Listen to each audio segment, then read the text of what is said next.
Hello guys, we are back with a new fanfic. Which is what if Naruto got powerful full harem with Anko, Kurotsuchi, and Mabui, part 2. If enjoy this fanfic please like and now let's start the fanfic. Sarutobi inwardly groaned while the council had their jaws dropped to the ground. Most couldn't believe their ears. It just couldn't be possible.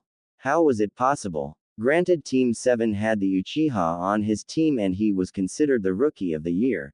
To face Kakashi along with the Demon Brat and win was just astounding, but that wasn't what shocked them.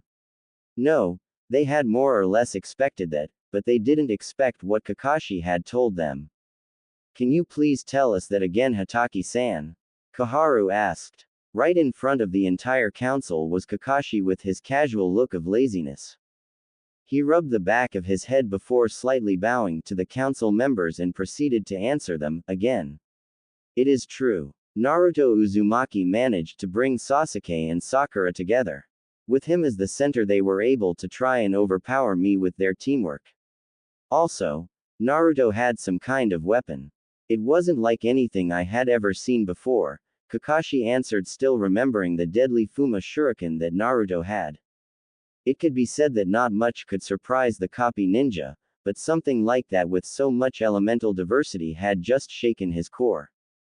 In all honesty, if Kakashi hadn't used his Sharingan to predict the spinning point of the unusual Fuma shuriken's blades, then he most certainly would have been in the hospital.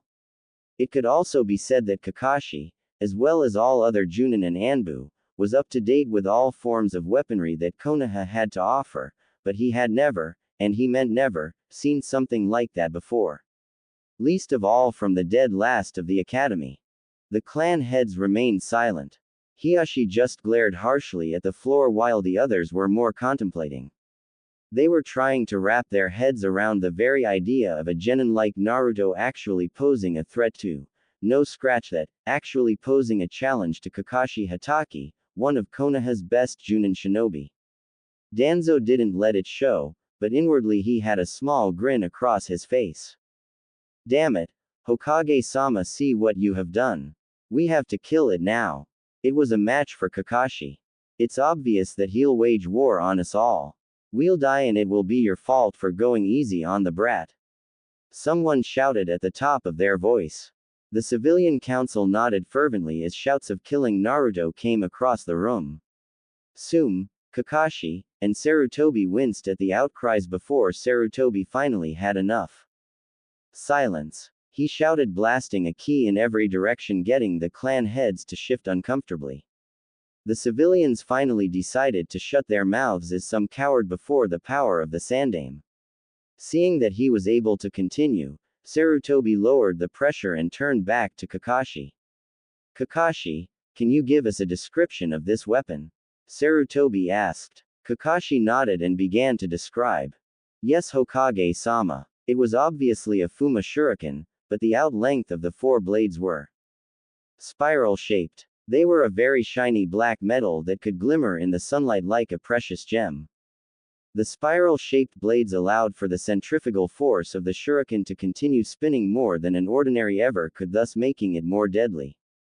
Across the blades were seals, each aligned to a specific element of fire, water, lightning and wind. Kakashi's voice then started to shake, which caught the attention of everyone in the room. Then when Naruto threw it, he shouted Kai, and fire, water, lightning and wind poured from the shuriken. They somehow melded together and the shuriken increased in dangerousness. If I didn't snap out of my stupor and substitute with a log, then that would have landed me in intensive care in the hospital. It's a B-ranked weapon just off of design and not from the added seals. Kakashi paused before he summed it all up. The strange thing, however, was that the metal. It looked exactly like the metal that was showcased by Exodus Metals in the promotion just a month ago, Kakashi said before Mebuyuki Haruno slammed the table in front of her and stood to her feet. That's absurd. Exodus Metals is a multi-million yen franchise that promotes weaponry to Konoha. Why would they ever do business with that boy? She insinuated while Kakashi shrugged his shoulders. Danzo narrowed his visible eye at this information. Even he hadn't know about such a thing. I don't know, but I hadn't investigated it. I just thought it was worthy telling you, Hokage-sama, Kakashi answered, and Hiruzen nodded that it was indeed the right choice. Lately a few things had been revolving around Naruto that questioned the boy's actions, but Sarutobi had never found anything. Naruto was always in his house or walking the streets. It made Hiruzen wonder just when the blonde trained, but being in the forest of death, then it could be said that Naruto was obviously doing something, but what then? Even Sarutobi wasn't sure. What do you think? Sarutobi asked the Shinobi Council. Danzo looked at them all, and all he could see was one thing: skepticism. They were all still trying to wrap their minds around that. For such a creative way of intricate sealing to be used. Fuinjutsu wasn't even that popular of a shinobi art. In fact, it was a dead art. One that people never cared for, but it just sealing had that much power. Then what were its applications? Hokage-sama, I'm inclined to agree with the civilians. Why would Exodus Metals, who we have a very long contract with, deal with Naruto? It all seems fishy. Maybe we had just better stay on our toes and ask him. It couldn't hurt just to be sure, Shikaku said, and Sarutobi agreed. However, right now it was late and people were tired. It would have to be tomorrow that Sarutobi called for Naruto. Yes, you are right. Very well then. Meeting adjourned until tomorrow, Sarutobi said, and people packed up to leave. Sarutobi beckoned for Kakashi to stay behind, and the Junin did just that. Kakashi, when you take your first mission with them, then I want you to keep a very close eye on Naruto-kun. He's not the same as he once was. He's much more careful, much more literate, and much more unpredictable. That is all, Sarutobi said, getting a bow from Kakashi before he vanished in a puff of smoke, leaving the aged Hokage alone. Sigh, why does everything have to be so troubling when it revolves around Naruto? Sarutobi wondered to himself before he walked off. With Naruto. Naruto flipped through the channels of his TV before he groaned to himself and turned it off. Nothing good ever come on TV. At least not for him. The blonde threw the remote to the couch before he leaned back in its arms and looked up at the ceiling. He had spent the rest of the day training himself in Fuinjutsu. He felt that he could take to it much more than mostly not. The academy never taught more than the sealing of objects into scrolls. That is what, they thought, comprised of Fuinjutsu, but they were dead wrong. To think that Naruto could seal elements into a weapon. That made it much more deadly, but he also had other things in his mind. On his table was a report that a messenger ninja had delivered to him. It was from one of his contacts concerning Wave. The threat of Gato shipping taking over the peaceful country that Exodus Metals tried to make happen. It was nearly successful until someone told Naruto that Gato had disposed of Exodus Metals employees, workers, and supporters. If there was one thing that got under Naruto's skin other than people being foolish and ignorant, then it was him having wasted resources without his knowledge. Now is not the time for reading, but it's the time to think. How can I get over there? It wasn't as easy as it was when I was 7, Naruto thought to himself. He then felt his stomach get a little heavier and he noticed Fu, Tuka and Rinko barking lovingly at him. Naruto narrowed his eyes before he raised his hands and tickled their ears much to their delight. Rinko, you need more practice with your fire. Tuka, you need more practice with water. Fu, never forget that you're our stability. You all did a magnificent job helping me. Nice work. And that's why I have a reward for you 3, Naruto said as the kids waited eagerly for their present. Naruto leaned up from his couch and slammed the ground. Kuchio's no jutsu, the blonde shouted as smoke appeared. As it settled, the 3 kids looked in awe of a large play set for pets. They yipped their appreciation before they quickly enjoyed their time with their newest toy contraption.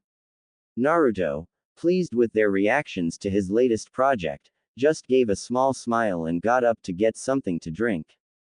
As he walked into his kitchen, Naruto glared at a chakra signature on the top of his house. He sighed deeply before shaking his head. He opened the refrigerator and pulled out a small carton of milk. He poured himself a glass before addressing. Come out before I make you come out. You really wouldn't like that. I don't think Danzo would like that either, Naruto said, and he didn't have to turn around to know that a rude Anbu was right behind him. Naruto had a few run-ins with them before, especially after the day that he discarded high foolishness. Sorry for the intrusion, Uzumaki-san, but Danzo-sama has ordered me to give you this scroll. It contains things that will most likely have you on your toes for a little while. That is all. Sorry for bothering you, the Anbu said before it passed the scroll next to Naruto on the counter and vanished out of sight. Naruto glared at the scroll and narrowed his eyes. He reached for it and unfurled it. His blue eyes scrolled the notes from top to bottom, and Naruto just burned the scroll with a match. So, Hatake thinks I'm worth investigating along with Hokage-sama. Very well. I will indulge them a little. I happened a little later than I figured that it would. Well, whatever. Time for the next project. Fu, Tuka, Rinko, time to get to work, Naruto called, and the three foxes stopped playing and quickly made their way towards the basement. Naruto opened the door and the four walked through it. Junin room. Kurenai wasn't pleased as she had one leg over the other. Her red eyes glared heatedly at the wall. She was still going over Naruto's words in her head. Had she been a little prejudiced in her thinking? The Genjutsu mistress couldn't deny that what the young genin had told her had made sense, but something of a high shinobi official like her getting told off by a younger rank was almost unbearable. It also didn't help that that little incident had made its way around Konoha, as some people were looking at Kurenai like she had been in the wrong all her life. Now Kurenai was more than willing to admit her mistakes. Life was an experience and nothing was ever clearly crystal, but even so, it unsettled her. Oh Kurenai, what are you doing here? Kurenai shook her head from her thoughts to finally pay attention to see Kakashi, Anko, and Asuma coming up to her. They each took their seats around the lounge. Nothing, Asuma. I'm just thinking, that's all, Kurenai said, getting a glare from Kakashi, a frown from Asuma, and a stern look from Anko. Really, Kurenai, are you still bothered by what the brat told you? It's not that you're wrong, but he just pushed you in the right direction, Asuma said, trying to lighten Kurenai's mood. Anko agreed and Kakashi gave an eye smile. Kurenai just mumbled something incoherent before walking off. Asuma and Kakashi sighed while Anko abruptly sat down on the soft furniture. I didn't think she'd be so bothered. The Gaki's good if he could leave her speechless. I'm telling you that it was just awesome. I have never had that much respect of someone younger than me in my life, Anko said while Asuma snorted. Please, the brat needs to learn to respect his superiors. The village hates him enough. He doesn't need more of the shinobi populace hating him also. He's walking a thin line, Asuma reasoned as he took a puff of his smoke. It could stand to be said that the Sarutobi clan were avid smokers or something of that nature.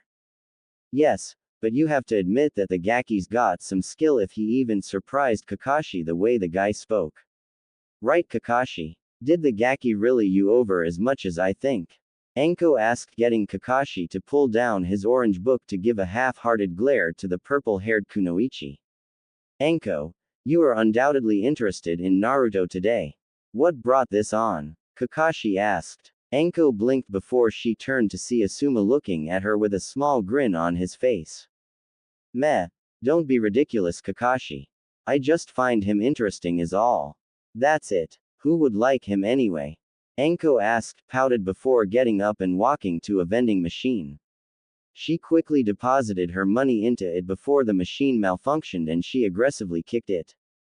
Damn it all, Anko said before storming off. Asuma and Kakashi glanced to each other as they chuckled to each other before going about their business. So Asuma, have you asked Kurenai yet? Kakashi asked and Asuma knew what he was talking about. The Sarutobi Junin widened his eyes before he looked at his seal and sighed. It's not that easy, Kakashi. Besides, I would like nothing more than to have Kurenai as my partner, but I fear that if I do then I will lose the happiness that I would want with her. Some of these other guys might be willing to risk their lives, but I'm not, Asuma said, getting a nod from Kakashi. So what about you, Kakashi? I know lots of kunoichi who would kill to be your partner. Are you waiting for something? Asuma asked, and he noticed the look on Kakashi's face twist to regret and sadness. He couldn't mask it fast enough though, and the thing that Asuma noticed was that he wasn't trying to mask it either. Sorry Asuma, I have to go, Kakashi responded, getting a nod from Asuma as Kakashi left, leaving Asuma alone. I never get that guy. What's his deal anyway? Asuma wondered to himself. He shook his head fervently before greatly sighing, leaning back into the couch, and looking up at the ceiling as the smoke from his precious cigarette could be seen. Next morning, with Team 7. Again, thank you for doing this for me. My back is killing me, and it would be gracious if you could paint the fence for little. OL me, a woman said, getting an eye smile from Kakashi, a smile from Sakura, a snort from Sasuke, and a blank look from Naruto.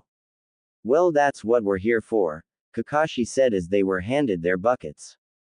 Of course, Naruto noticed the woman scowl at him specifically before walking back into the house, but the blonde gave up on caring. Just deal with it, Naruto, Kakashi said, smiling, and Naruto glanced up towards the Jonin. Just put up with it. Who does this fool think he's talking to? I've put up with more shit than he ever will, Naruto thought to himself before shaking his head of such thought. It would be foolish to get emotional off a comment. However, Naruto knew that the others were able to see the horror in D-rank missions like these. A few hours later, was his point proven? Man, they can't do this themselves. Sakura asked as she took a paintbrush to wipe down the fence with.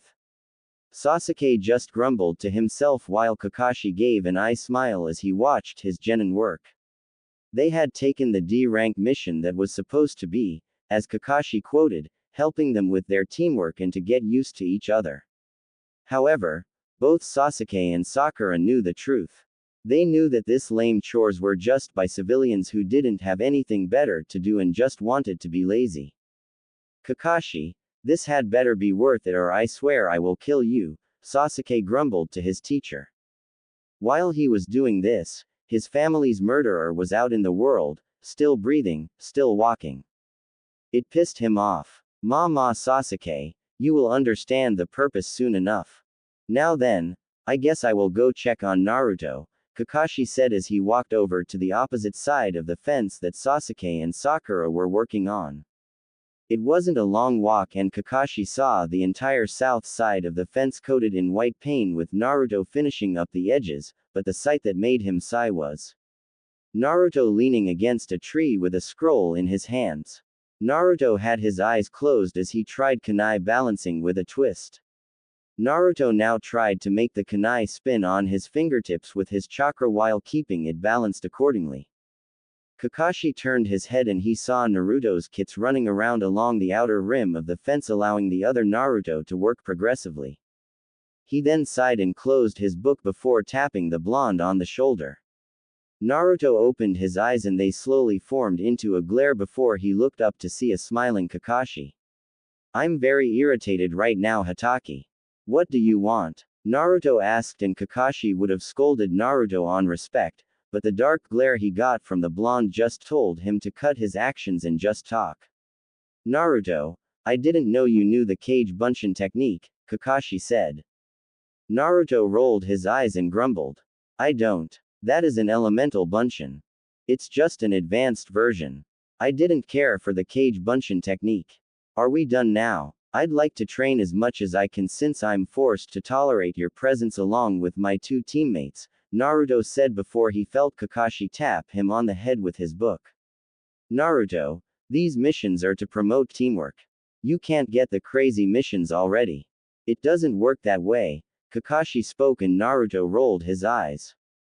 Hatake, don't be so foolish. You know it, I know it, hell even the civilians themselves know it. That whole teamwork bullshit might fly with you, but it doesn't with me. Back in your time, a girl like Haruno would never have made it to Genin. Also, you know that this isn't about Genin getting teamwork. It's just all about Konoha getting as much money as possible, even if it's to demean itself to manual labor of its civilians, Naruto said before he continued. Kakashi eyed Naruto for a little bit and he noticed the Bunshin finish. It saluted Naruto before it dispelled in water that just fell to the ground. Well, I'm done with my side. Can I go now? Spending any more time here will not benefit me, Naruto said, and Kakashi was more than a little put off. He could deal with Naruto's attitude as he figured it was something akin to young people and their developing, but Naruto was getting out of hand. No, you are going to help Sasuke and Sakura. Now get up away from the tree and walk to the fence before I write you for insubordination, Kakashi ordered, and he immediately noticed the temperature drop. Naruto's hair covered his eyes before the blonde stood to his feet. He patted his legs, recalling Rinko, Tuka and Fu to his person. They walked up to him and growled at Kakashi harshly while Naruto glared up at him. I'll make it blunt, Hatake. Whatever I do for myself and those important to me. Believe me when I say that you don't want to anger me. Now, I'll comply with your wishes, but you will know this right now. You ever, and I mean ever, use that tone with me again, then I'll leave Konoha destitute. Remember that, Naruto said, walking off, allowing the temperature to turn to normal. Kakashi glared at the spot where Naruto had been laying. He wondered what Naruto could mean by that. Naruto wasn't a thief. Well, he wouldn't be a good one, and Konoha had one of the highest economical money advantages to date. To try and make Konoha destitute was like claiming that Sunagakur could be turned into an ocean of water. It just wasn't possible. I guess it was just an empty threat, Kakashi thought to himself before nodding and walking off. He saw Naruto kneel next to Sasuke and Sakura and begin to work along the fence, allowing Team 7 to have their mission done within no time. Finally we're done. Hey Sasuke-kun, I know this new cafe that just came out. Wanna? No. Sasuke rejected Sakura's offer as the Uchiha walked off, having enough of his two hassles for the day. Sakura sighed and saddened her eyes while Naruto rolled his eyes and began to walk off before he was grabbed by Kakashi. What now? I did the work, Hatake. What's next? Naruto asked, though he had a good idea of what Kakashi wanted to say to him. Come to the council room in 1 hour. You have some things to answer for, Kakashi said in all seriousness. Naruto just glared at the copy ninja before snorting and continuing to go off on his own route. Kakashi visibly sighed as he wondered how this meeting would go. Sensei, did the Baka get in trouble for something? Sakura asked, getting Kakashi to look at her. He then smiled at her and shook his head. No, Sakura, he's not. They just need to ease their troubled minds is all. Nothing for you to worry about. Go home, Kakashi said, and Sakura nodded with a happy smile before walking off to try and catch up to Sasuke. Kakashi just shook his head and looked at the clouds. Something told him that it was going to be that easy. Good or not, he wasn't sure he was going to like this. 1 hour later, council room. The council all assembled and the Anbu maintained their posts towards the front, sides, and overhead for anything to happen. They weren't sure why, but they didn't really care. Either way, it had to do with them and they just had to do their jobs so that they could go home and try to relax like they always did. Some of the council was busy talking with each other for a few minutes before they all heard the doors open. People turned their eyes and instantly growled, sneered, or glared at Naruto and his kits as they came through the door with Kakashi following them. The Jonin quickly stood to the side while Naruto appeared in everyone's line of vision, and the Shinobi Council now knew that Kakashi might not have been exaggerating in his speak. The way that Naruto carried himself made him seem like he had a better understanding than even Shikaku. The genin had those cold, blue eyes that could be compared to another blonde-haired person that everyone knew had existed, but maybe it was coincidence. However, they all also noticed something else. The way Naruto glared at them all. He didn't care about them at all. From the civilian side right to the top of the shinobi side. Whatever judgment or reasoning they had for anything, he would never actually care about it. Naruto-kun, do you know why you have been summoned? Sarutobi asked, and the blonde glanced from the civilian side to the shinobi side. Of course he knew why he was here, but the council liked to spout its mouth like an ill-treated child, so Naruto would treat it as such. No, I do not, Hokage-sama. Hitaki has no informed me, Naruto said, and that already got some things started. Boy, Kakashi Hitaki is your sensei as well as commanding officer. You will show him the proper respect. Is that understood? Hiyashi asked, but to everyone's amazement Naruto just stayed silent as he kept his eyes on two people. Only Sarutobi and Danzo. Everyone else except maybe Sume, Shibi and Shikaku and Shuza were irrelevant to him. Answer me, Hiyashi said, growling, and Naruto opened his mouth. Would you please explain why I have been called here, Hokage-sama? I have important things to do and being with these people isn't one of them, Naruto said, and some of the people fumed at the Kyuubi campaigner's disrespect. You're a genin. What important business could you possibly have to do? Someone shouted, but Naruto's eyes clearly stated that it wasn't the fool's business. Sarutobi sighed, looking at Naruto, showing no respect to anyone but him. He wasn't sure, but he knew that Naruto only considered him to be worth his attention at the moment. Something felt wrong. Quiet down, Sarutobi commanded, and people stayed silent before settling for glaring at the blonde as Hiruzen continued. Naruto-kun, you have been called here because Kakashi-san has told us about an unusual weapon that you used in the genin exams. Now this isn't normally a problem, but the council just wants to make sure that you aren't misusing it or have it something that we haven't heard about, Hiruzen stated, and if Naruto wanted then he would have rolled his eyes. He knew how this council acted. They didn't care if he used the weapon. They would probably hope that he chopped his head off with it. Never mind that, they wouldn't even want him to have a weapon in the first place. Show and tell us about the weapon that you used to fight Hitaki-san with. Right now, Koharu said in a demeaning tone. Naruto blinked while his Rinko, Tuka and Fu growled from their places on Naruto's clothes. Would you like me to show it, Hokage-sama? Naruto asked, and Sarutobi, once again, found himself ashamed at the icy, professional tone that Naruto's voice sounded like. The council all looked at Naruto like he was crazy. Koharu-sama told you to show and tell us about the weapon. You will do it right this instant. Mabui shouted, and everyone was once again surprised that she had been ignored by Naruto. He only kept his eyes to Sarutobi, only allowing them to glance at Danzo every now and then. Naruto-kun, it would make things go a lot more smoother if you did, Sarutobi said, keeping his professionalism.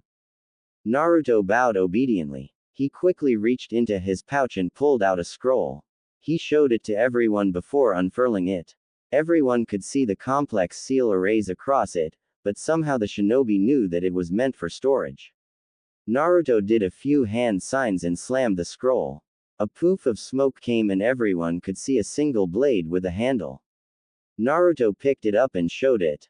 Like Kakashi said, it was definitely black and the blades were curved into a spiral, increasing its effectiveness in killing someone, but everyone could see that most of the blades were retracted. So, Naruto detracted them. He swung the blade and quickly the extra 3 blades came out into a swirl while the handle protected Naruto's hand from them all. On each blade was what Kakashi had said, the kanji for fire, water, lightning, and wind on each of them individually. Kakashi flinched from the reminder of the power behind the weapon. The same weapon that seemed to be only a B-ranked weapon on its own. Its mysterious aura really made him shiver. The Shinobi Council narrowed their eyes, but they couldn't deny the craftsmanship of the weapon nor the beauty of the object. The way it shimmered in the lights in front of everyone. Its black texture making it all the more ominous. The civilians gasped and Danzo just raised an eyebrow. Uzumaki-san, where did you buy that? Danzo asked as he was rather intrigued. If Root had that then it would be more than amazing for Konoha. They could easily conquer the other nations if they had a few more of these. The Shinobi Council nodded to Danzo's question as they wondered the same thing. I will not lie to you, Danzo-san, I didn't buy this, nor did I find this or steal it. I made it. It's my creation, Naruto said, and if people were shocked about the weapon, then the revelation sent them over the edge. That's bull. How could you, a dead last shinobi, create a weapon like that? Hokage-sama, this is preposterous. You should confiscate that weapon and jail Uzumaki this instant. Someone shouted. Danzo already knew Naruto was telling the truth. The blonde might be most things, but a liar he wasn't, unless the situation called for it. Do you honestly expect us to believe that boy? Hiyashi asked, and for once, Naruto turned to him and glared evenly at the man before holding the weapon up. I don't really care what you believe. All that matters is that Hokage-sama believes it. Your opinions mean very little to me. Besides, if I did steal it, then a weapons shop would be on edge about it. They would have come to you about it, Hokage-sama. Not like any of those fools could come up with something like this, Naruto said, and a councilwoman smirked to herself and stood to her feet. Actually, Hokage-sama, one of my good friends from a weapons shop did say that something had been missing as of late. I think he meant that weapon. That brat is a thief. Arrest him, she shouted, and the council called for the same. Naruto and Sarutobi glared at each other while the shinobi council wondered what their little private discussion was about. So, Sarutobi called for the person the woman had mentioned, and a middle-aged man came through the door. Instantly gazing at Naruto's weapon, he widened his eyes. Ah, my weapon. Is this where as was? What have you done, you brat? Exclamation mark. Give it to me, he shouted as he charged Naruto. Kakashi and the rest of the shinobi council narrowed their eyes before a small look of surprise came over them as Naruto swerved his feet, tripping the man over his own before the blonde grabbed his throat and sent him to the floor while placing the Fuma shuriken close to his throat. Don't touch my stuff. Understood, foolish civilian? Naruto asked, and the man sweated while the council widened their eyes. Naruto, that is enough. Let him go, Sarutobi said, and quickly Naruto released the man's throat, getting a cough from him as he straightened up.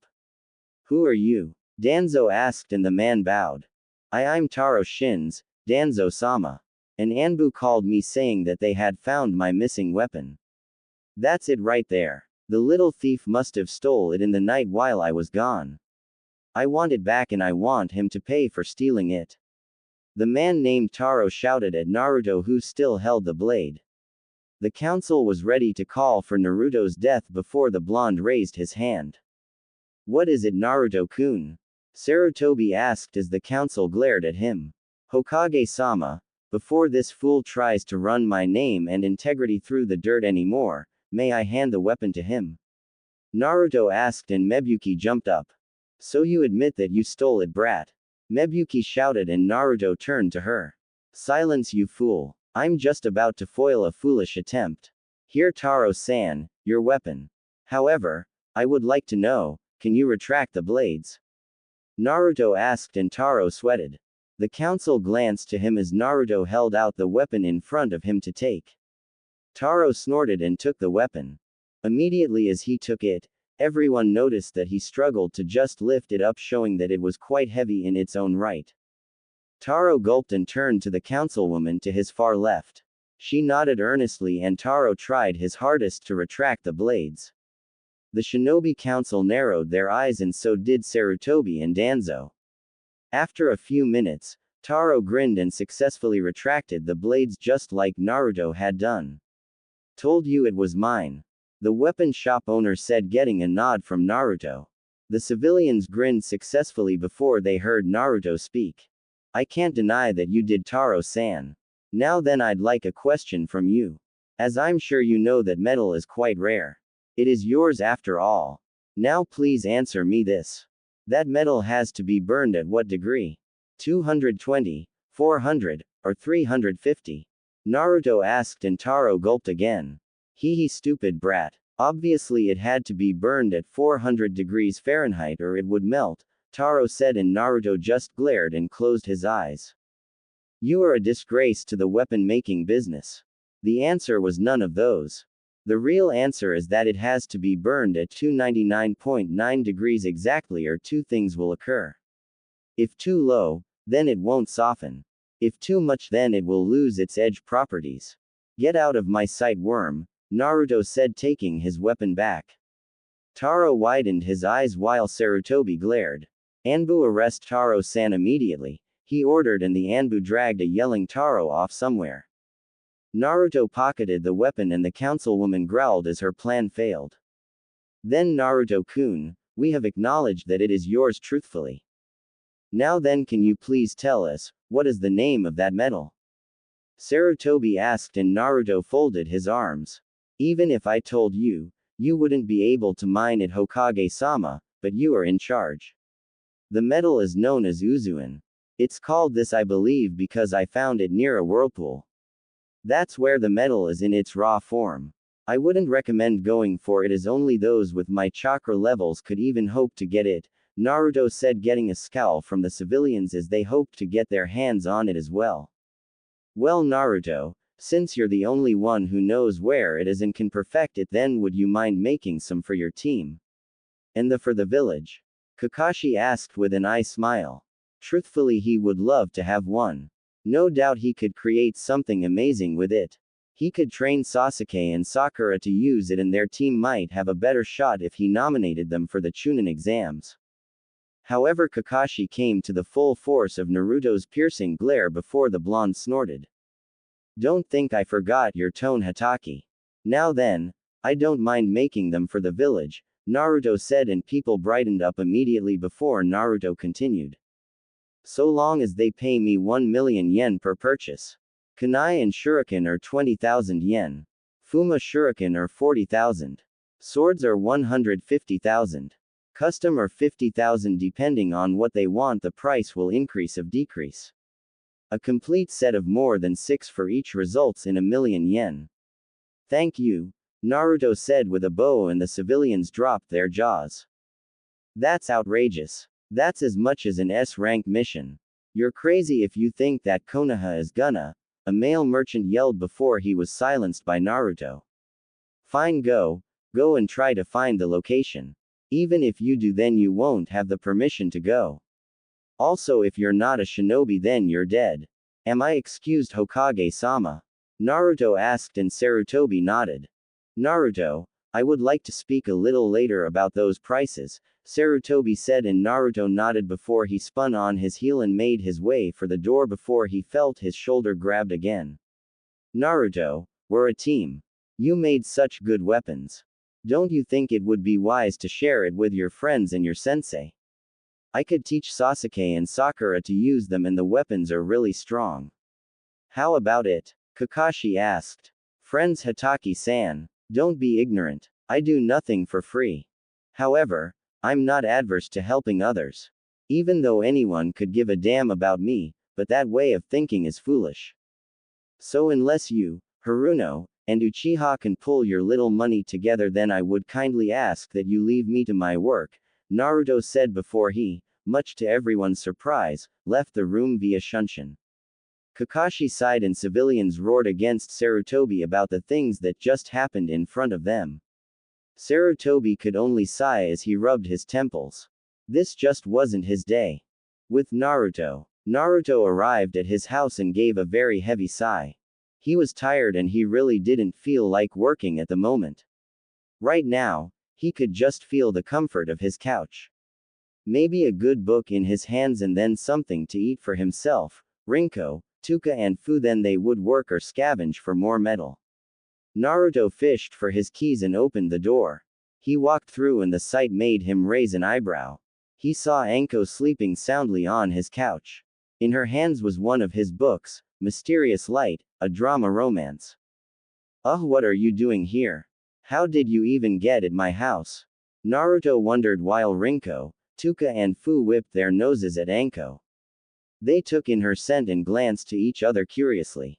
Naruto pulled up a chair and took out a book, but not before taking a comforter and pulling it over the Tokubetsu Jonin. As he had done that, Naruto took the time to examine Anko. Her slender legs, and her tight waist that worked with the trench coat she wore, which just barely concealed her assets. Her lovely, pale face and the light snoring of her breath that trickled on his cheek. Naruto snorted and had pulled up the covers before he stayed for a little while. 6 hours later, Anko yawned and looked up to see Naruto's ceiling. Oh shit, Anko said, getting up, and she noticed the comforter on her body. She glanced at it for a little bit. She had been caught sleeping by the man of the house and he just let her rest there. Gaki, Anko mumbled to herself.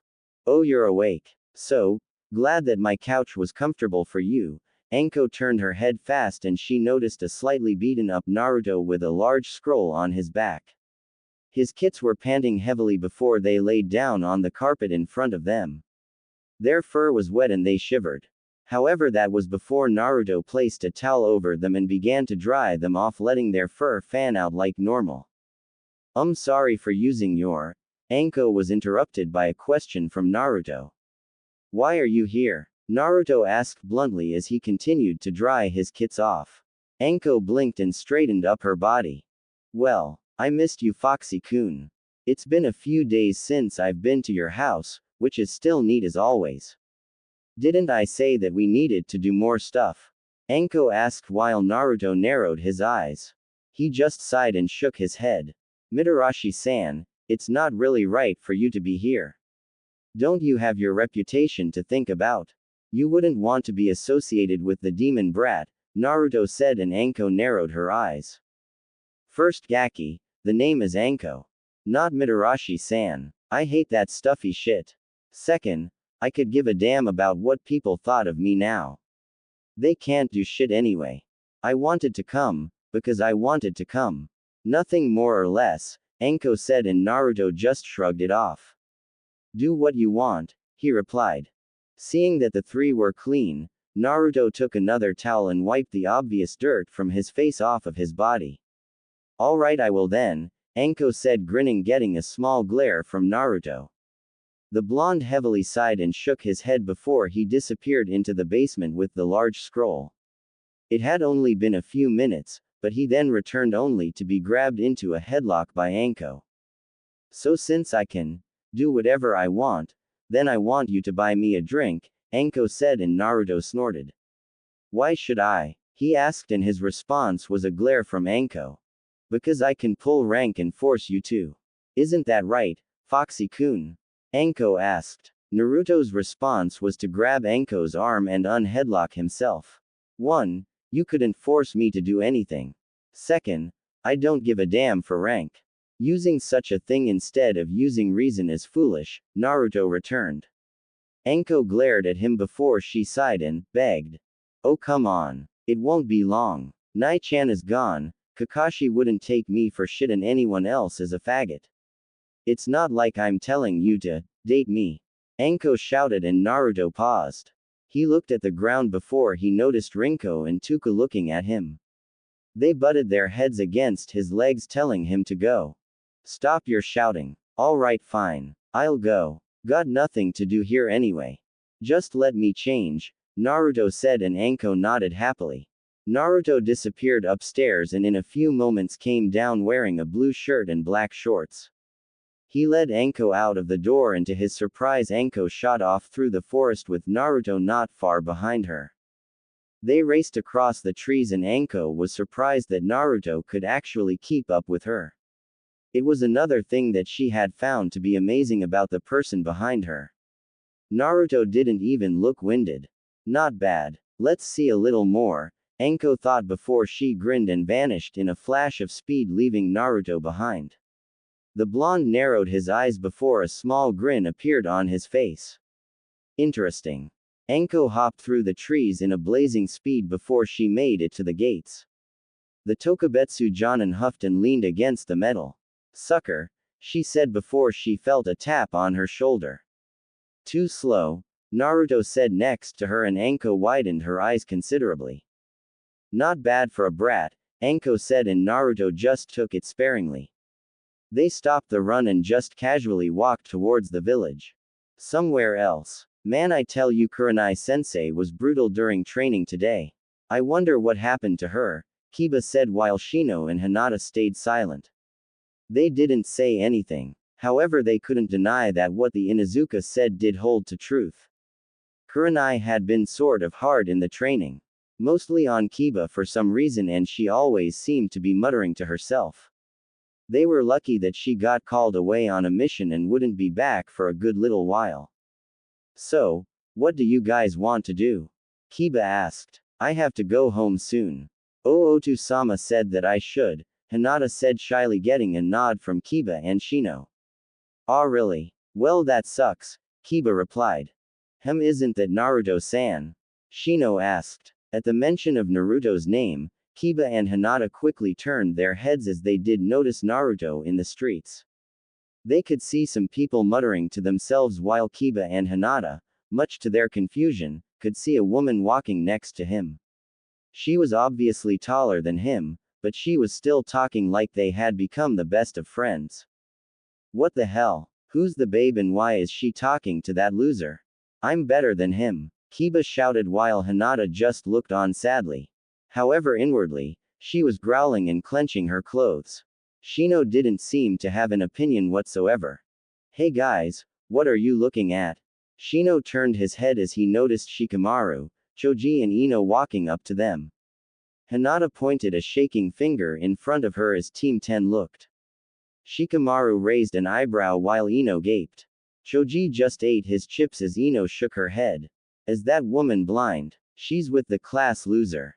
Ino shouted, getting Kiba to nod. Maybe Naruto is trying to get a partner. Besides Sakura-san, he's the only one to not be from a major clan, Choji said, and everyone seemed to accept that before Kiba snorted. Please, I'm more of an alpha than that asshole is. What would she see in such a loser? Kiba asked and no one could say anything. Troublesome is what is it, well except for that, courtesy of Shikamaru Nara. Ino suddenly grinned and rubbed her hands together. Let's follow them. She opted and everyone else except Shino, Shikamaru and Choji agreed.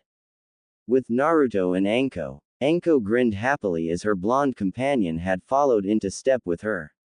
Naruto had his hands in his pockets, just letting Anko guide him through the streets of Konoha.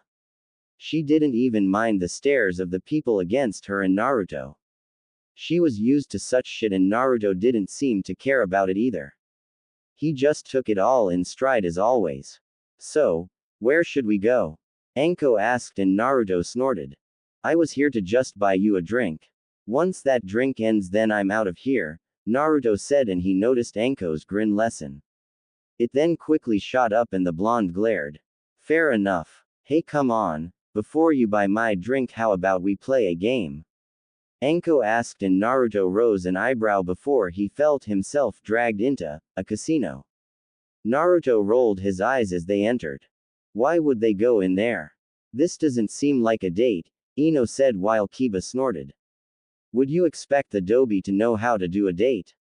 Kiba asked and Ino shook her head laughing. However, both could feel the slowly, but steadily rising ki from Hinata, who had her Byakugan active. Come on guys, this is troublesome. Let's just leave them alone before we get in trouble, Shikamaru said to them. This could be an interesting development, Shino said, adjusting his glasses. Shikamaru groaned as the two squads tried to enter into the establishment before they were pushed out of the way by a guard. Read the sign, brats, he said, and they looked to see a sign that say, no one younger than 16 is allowed to enter here. Ino growled and so did Kiba. Then what about the Dobi? He's our age and he got it with that purple-haired lady. Kiba protested and the bodyguard raised an eyebrow.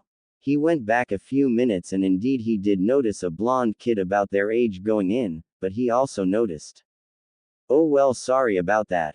She's one of our members here, so she's allowed certain privileges. Better luck next time, brats, he said before he casted them away. Teams 8 and 10 growled before they decided to wait near a shop for them to come out. Meanwhile, Naruto and Anko entered the casino to see people playing before she grabbed him and took him through the slots. You brought me here to play slots? Naruto asked. To him, gambling was for the weak. Those who couldn't get money on their own, or those who were just as irresponsible as they came. However, he had dabbled in it and it could be said that he had a reputation. Hey, isn't he that guy? Oh man, doesn't that woman know who she's with? Oh man, where are they going? We've got to follow, some people said as Anko noticed a large crowd of people gathering. She came up to a door and Naruto recognized it immediately. He rolled his eyes and sighed. Seems that he would be making a small appearance. Hey you, we want a match in the back. Anko said, grinning, and a man guarding the door they wanted glared to her. Sorry, but the tournament is already going on. You'll have to come back. Tear. Oh, forgive me, Golden Fox-sama. You are always welcome. Please right this way, the man said, and for once, instead of his kits, Naruto gave a small smile. Takashi-san, that's enough. I'm just doing this as a favor to a certain woman, Naruto said, glaring at Anko, who just blinked. Takashi nodded his head earnestly before he brought Naruto and Anko through the door. I'd like to present Golden Fox-sama. He shouted, and people immediately stopped playing and glanced towards Naruto. Glaring at him was a gruff man who was smoking a cigar. He smirked at his open table. Right now he was currently enjoying his winning of the tournament that he had just participated in, but he never imagined a legend to make an appearance. This is the Golden Fox. But he's just a damn kid. Hee, this will be easy, the man thought to himself with a nod before Naruto walked through the crowds. Anko still seemed surprised that Naruto could be well known in a well-kept casino. It didn't make sense to her, or rather it had made her put up another page in the things that she didn't know about Naruto, into her head. She would find out his secrets. He intrigued her unlike the other brats she had met. Yo, Golden Fox. Haven't seen you in a long time, a man in a suit said before Anko noticed his glare turn ice cold. Are you still with those damn bastard foster parents of yours? He asked, dealing the cards for Naruto and the tournament winner. Anko raised an eyebrow at what he meant by that, but Naruto responded. Those fools are long gone from my life. Have been since I was 7 and it will stay that way, Naruto said, getting the man to nod his head. Good. Always hated those jackasses, he said before he finished and backed away. People muttered to each other as the tournament winner spoke. Kid, do you know who you're dealing with? I'm Roshiki Daruma. People call me Lucky Roshi. I've better plenty of people. You're in over your head, he said, and Naruto snorted as he picked up the cards. Naruto, do you know what you're doing? Anko questioned silently into his ear. Naruto just shrugged his shoulders. Is that right? Well then you won't mind playing me in some poker. In this scroll is enough money for you to probably try and buy out the Senju compound to the far north of here. I will bet that, and you will not only bet your winnings, but also do you have a family? Naruto asked, and Roshiki shook his head that he didn't. Good, then you will also bet your house and all its living things. Don't go back on your word. I hate those who do that, Naruto said, and Roshiki nodded, though Naruto noticed it was a hesitant one. You foolishness will be your demise, Naruto thought to himself. Anko gulped as she watched Naruto play. Naruto pulled a card and Roshiki called. Naruto snorted, then took another. After him Roshiki took a card. They both continued to do this and trade cards with the other. The people gulped as not a sound was heard. The Lucky Roshi versus the Golden Fox. Anko couldn't stand it anymore and quickly pulled someone to the side. Hey, why are you all swooning over the Gaki like he's Kami on Earth? Anko asked, and the person looked at her incredulously. What, have you been living in a cave or something? Don't you know who he is? The person asked, and Anko shook her head as the person, now female looking, looked forward and grinned. He's Golden Fox-sama, the red light district's strongest gambler, she said, and Anko widened her eyes. All in, Naruto said, and Roshi gulped. He could win. He had it made. His cards had lined up perfectly. Nothing wouldn't work for him. This kid was bluffing. And all in was suicidal. Check. End. Roshi called, and they both landed their cards on the table. Outside. Man, what the is taking them so damn long? I wish they would get out here already. Kiba shouted, getting the others to nod. However, they all heard a loud shout and they turned to see Naruto and Anko running out of the casino with the blonde carrying a large bag as well as a land rights paper. They too shot off into the crowd before an unknown man came out angrily. He looked left and right for them both. Where are you, brat? He shouted at the top of his voice. What the hell just happened? Ino asked as Roshiki ran off to go and find Naruto and Anko, leaving the teams to wonder what they had just seen. Man, it already, this is boring and a drag.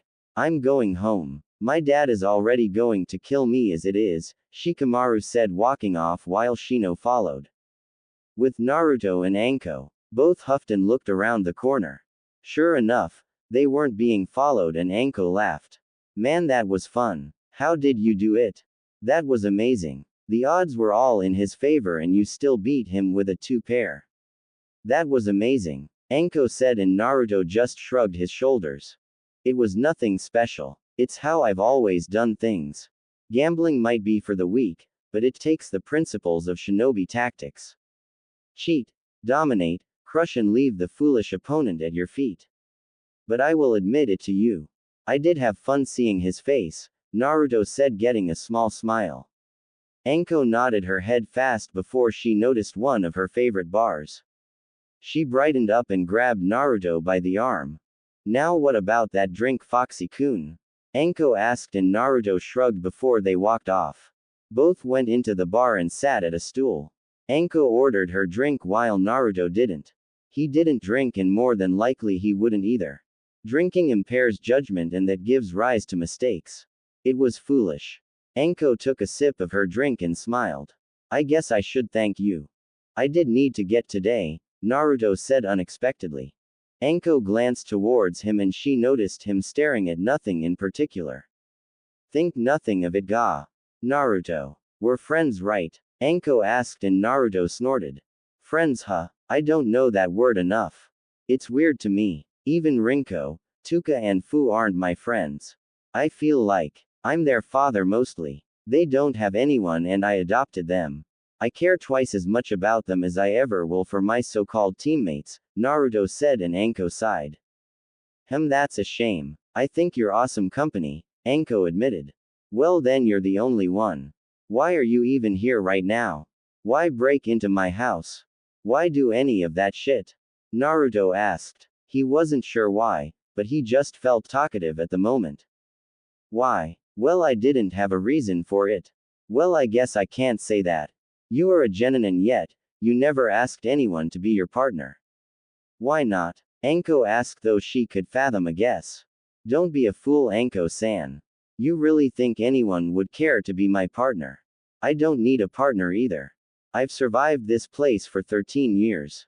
I'll be damned if I couldn't take it now, Naruto answered. You know, I thought like you.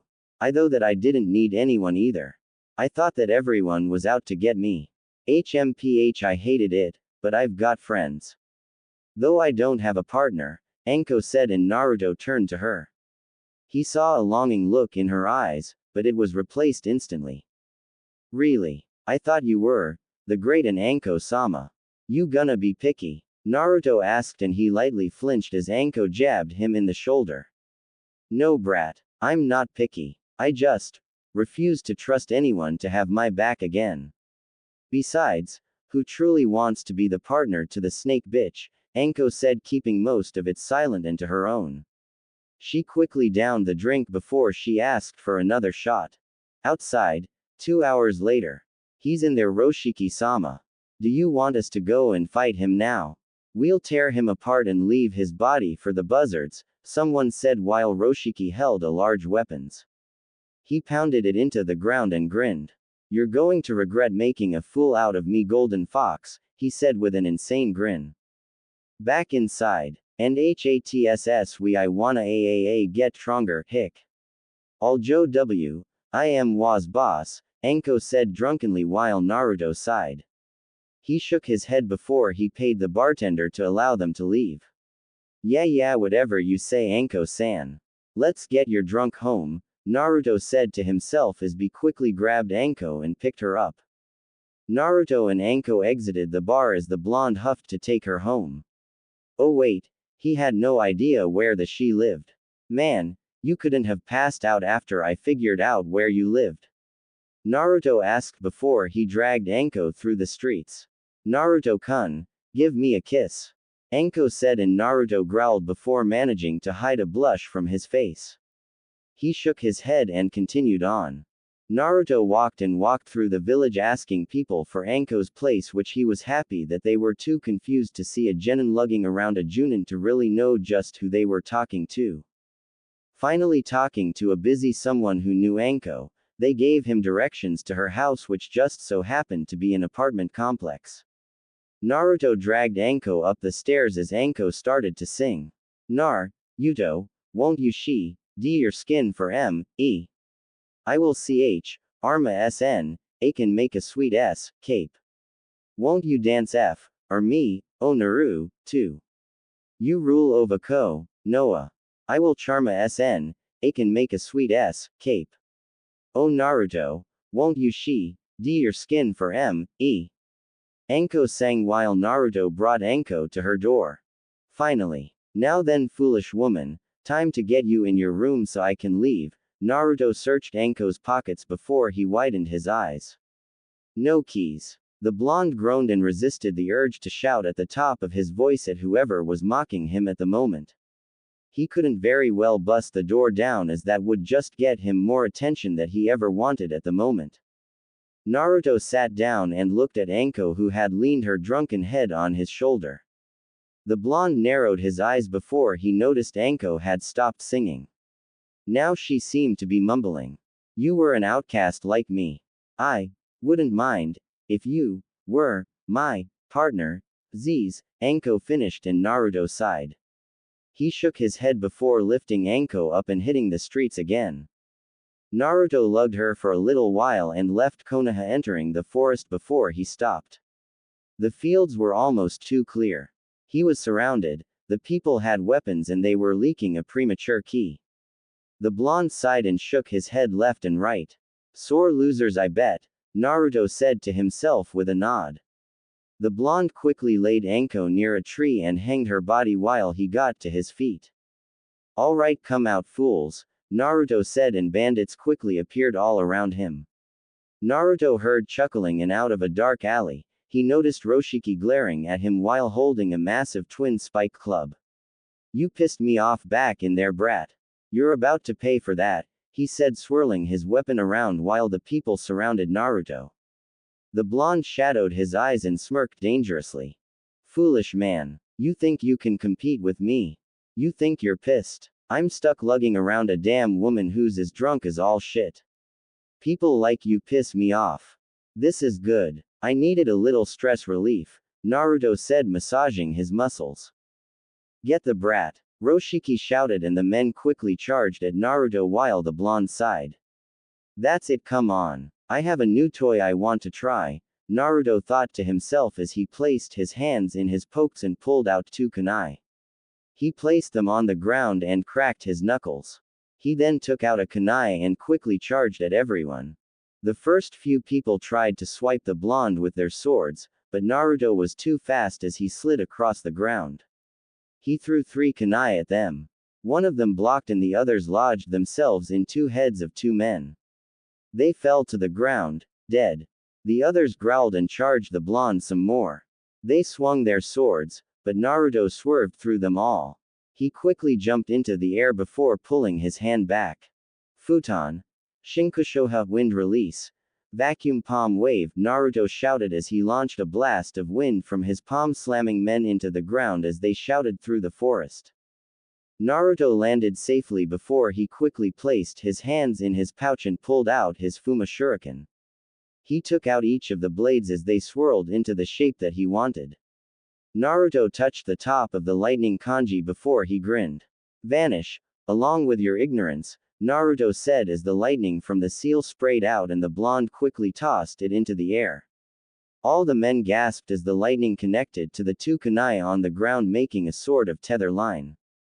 What did you do? Roshiki shouted as Naruto picked up the kunai on the ground. Oh, nothing. Just used the Raiden element to polarize to the 2 kunai, allowing a temporary connection. Now, I can control the direction that my Fuma Shuriken goes. Here, have a taste. Naruto yelled as he spun the kunai around. Everyone watched as the lightning attached to the kunai and Fuma Shuriken followed his command as swung around as it converged on the men. Fuma Shuriken. Yon Sensoha, the blonde called out as the rest of the elements splashed out and caught everyone into a heavy explosion. The dust cleared and Naruto looked up to see the disgusting remains of dead bandits. He snorted and shook his head, pocketing his kunai and Fuma Shuriken. Know your place, Naruto said before he unhinged Anko and walked off to his house. No, he didn't leave her there. He took her. She might be a foolish woman, but she was entertaining at least. Naruto grumbled and opened the door to his house. It was late. Very, very late. The blonde struggled to bring Anko up the stairs before he kicked his door open. He grumbled to himself before he struggled to place Anko on his bed. She was just passed out without a care in the world. Naruto sat on the edge of the bed and glanced back to Anko. How much had he changed just from meeting her? He never cared about any other shit. He never cared who visited his house. He never would have went out with someone. You're an odd one, Naruto said to her, though Anko didn't hear him. Naruto placed her in his bed before he took off his clothes, dressed for bed and went to sleep as well. As he closed the light out, Anko opened a single eye. I'm odd. In what way? I'm eccentric. She smirked to herself and nodded before she went to sleep. Anko had seen the quick work Naruto had made of the bandits and it surprised her. She was still very much drunk, but her shinobi senses were active and she wanted to see the extent to Naruto's abilities. However, she couldn't even get that as the alcohol passed her out. Just like it did now. Next morning, Anko groaned as she opened her eyes to the rays of sun that penetrated her apartment. She grumbled and reached for her alarm clock. She reached and reached, but she didn't get it. What the hell? She had just placed it on her counter. How much did she drink last night? She remembered almost nothing after the 10th shot of drinking. She was with Naruto and she sang. She also told him to kiss her. She also said something else. What did she say? She didn't remember. I think I told him something. I wonder what it is. Anko leaned up and she noticed that she wasn't in her apartment. She widened her eyes before she looked onto the floor. She noticed her trench coat, her shin guards, her shirt, black skirt, her shinobi pouch and her mesh armor on the floor. Oh hell no. I did not. Anko said before she looked under the covers. She was only in her bra and panties. Oh, the brat didn't. Anko trailed off. She turned her head and she noticed a mop of blonde hair sleeping next to her. Anko jumped up from the bed, unintentionally waking Naruto up. The blonde yawned and rubbed his eyelids. You know, you need to learn to stop wiggling in the bed. You know the lack of sleep I lost. Though seeing you wiggle out of your clothes was amusing, Naruto said, getting up. Anko noticed that only his top half was. He was wearing jeans and the blonde just yawned. Wait. So we didn't, you know. Anko asked while Naruto went into his bathroom. Yeah, right. Like I would do it with someone who reeks of alcohol. Don't be an idiot. You left your keys in your apartment.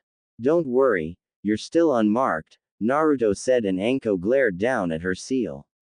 Indeed, she was still unpartnered. While that was a big relief for her, Anko couldn't help but feel a little sad at that.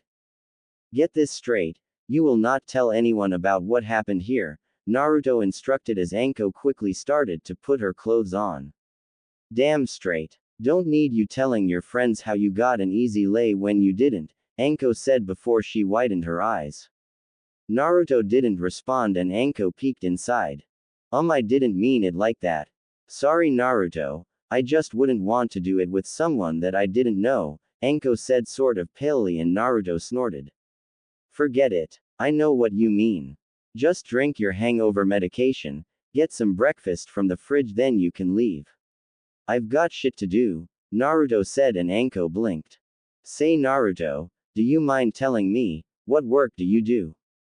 Anko asked, and Naruto walked out of the room with his hair sort of wet from rinsing it out in the sink. Ask Hokage-sama, he'll tell you, Naruto said, and Anko just nodded before Naruto left the room. Anko sighed and rubbed the back of her head. The brat's cheeky, I'll give him that, but he's definitely on the ball. But he's wrong. I don't need a partner. I just need to get strong enough that I can watch my own back. I've always done it since that damn snake left. I won't be betrayed again, Anko said, glaring at the ground before she continued to get dressed. Like Naruto, she had shit to do also. Right now, She was grateful for hangover medication. So that's why you asked me about what Naruto-kun meant when he said that you should see me. Well, I suppose that makes sense. You didn't know about the council meeting that we had yesterday during that time, Sarutobi said as Anko stared at him with a very curious gaze. She had long since left the Forest of Death, and Naruto's house, behind to go and speak with her Hokage. Luckily the old man wasn't busy so Anko could pop in, but she couldn't stay for very long. She did have her own work as the INT department in a few hours. Nodding her head to Sarutobi's statement, Anko said, "Yeah, what did the Gaki mean by that?" Anko asked and Sarutobi took a puff of smoke from his pipe before the smoke filled the air. This, of course, didn't bother Anko as she had been around such things all her life. Right now she would just be patient and allow her village leader to gather his thoughts on the matter. Naruto-kun, apparently, makes weapons, Sarutobi said simply. Anko blinked and placed a hand on her hip letting her trench coat sway for a little before settling. Why would he do that? Konoha has some pretty good weapons makers. Don't you think that's unnecessary of the Gaki to do so? Anko asked. Sarutobi shook his head as, in his mind, he probably knew why the blonde had done so. It had really saddened him a great deal, but to sat Anko's curiosity he decided to tell her also though he knew that she wasn't going to like it. Anko, you know how this village treats him, right? Sarutobi asked and he immediately noticed Anko's present scowl. She kept her rage in check and settled for a strained nod her of head allowing for Sarutobi to continue. I believe that Naruto-kun went into making weapons because he couldn't get decent materials from those who mistreat him. I have no idea who he even managed to pick up the craft, but he's basically a genius at it, Sarutobi said and Anko blinked. Genius. Now I know he's far from the dead last that I thought he might have been. Hell, he's not even worth being called dead last if you allowed him to live in the Forest of Death. Even I wouldn't do that, Anko countered. Get a small sigh from Hiruzen. I know. Even now I think this is a lapse in judgment, but it was the best idea at the time. I hadn't even considered it. Naruto-kun was the one who did and he carefully provided reasons as to why this was not only best for him, but for the village as a whole. Needless to say, but I couldn't find a fault with it and it shows that he can keep to himself. Anko, the way he makes his weapons, they surpass those of the current weaponsmiths, Sarutobi said, but Anko didn't seem very surprised. She had tried to remain neutral to it all, but Sarutobi's experienced eyes could see the confusion in her eyes. During the council meeting, Naruto told me that he had discovered a new type of raw metal known as uzuin. He said that it is called that because it is found near whirlpools in its raw form. The council tried to petition Naruto to build weapons for them, but Naruto obviously takes his craft very seriously.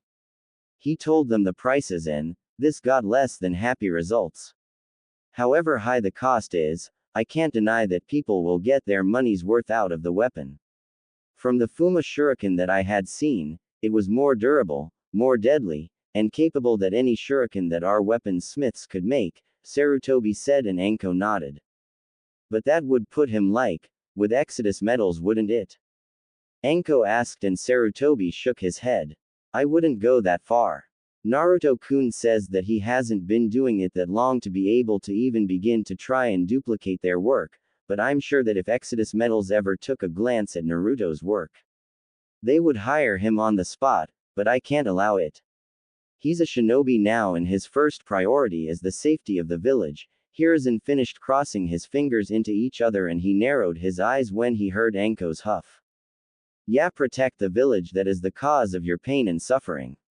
I wouldn't be surprised if he did just up and quit then leave, Anko said more to herself, but Sarutobi took it seriously. Although somewhere in Anko's mind, the idea of Naruto ever actually leave had unsettled her. She didn't know why. Well, whatever.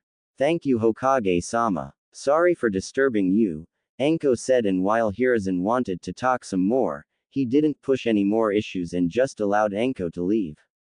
Anko bowed her head before closing the door to the room. Sarutobi sighed as silence covered the entire room. He looked out into the direction that the forest of death was in and closed his eyes, silently praying that everything would go well for Naruto for some reason. Naruto's house, basement. Sparks flew off in front of Naruto's cold eyes as his hands worked tediously at what he was holding. The blonde narrowed his eyes before he turned his head and he noticed a large flame furnace with fire and a large piece of metal inside of the furnace. Since having Anko leave, Naruto had rolled up his sleeves and went into his work clothes. Before their last D-rank mission had ended, Kakashi had told them all that they were to meet up at Training Ground 7 at 9 o'clock. It was currently 10 o'clock for Naruto. He had another 2 hours before his sensei would arrive, so he took it upon himself, and the foolishness of his sensei, to work on another project that had taken him more than quite a few months to try and accomplish. This wasn't like his Fuma Shuriken that he, and his kits, could get done in 2 days. No, this had to be more precise. Naruto felt the flames in the furnace diminish and he quickly spoke. Rinko, raise the temperature of your fire by 10 degrees. Tuka once it reaches there then give a short burst of water, Naruto ordered. Around the room Rinko and Tuka yipped as Rinko opened her mouth and a fire escaped from it. It went into the furnace igniting it some more to the degrees that Naruto wanted. Once that was done, Tuka took her turn and blasted water into it allow for steam to escape and enter the air. Sweat dripped from Naruto's face as he was currently holding scissors. He made precious snips to some leather gloves for a small opening. Fu, harden your tail, Naruto said and Fu yipped as the black, male fox raised its tail in the air. He channeled his chakra around it and Naruto nodded. Fu went and slammed the chakra-enhanced tail to a piece of Uzuin to the corner of the room getting it to shatter. Naruto had taken it upon himself, over the years, to teach his kits how to use chakra like the Inuzuka dogs. They were still quite off with it, but they made up for it with their stamina. They were all hard workers and none complained when Naruto trained them. It was all for the sake of their father that they endured it all with him. They were happy to be this helpful. It had been at 11 that Naruto had allowed them to enter his basement. He was so proud of them. Fu opened his mouth and took a small piece of Uzuin and brought it to Naruto. The blonde knelt down to take it and patted Fu's head softly before he took out a kunai and sliced a small bit of rock. Naruto gazed at it for a little bit before tossing it into the air. The kits and Naruto watched as the stone hit the ceiling and landed back to the ground without so much as a broken piece of it gone. Naruto nodded and picked it up.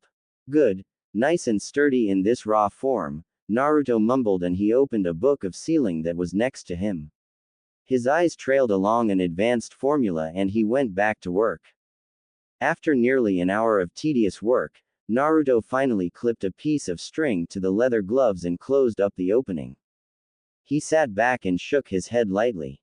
He could still feel the heat burning the metal from the furnace in front of him and he knew that now, the easy part was finished.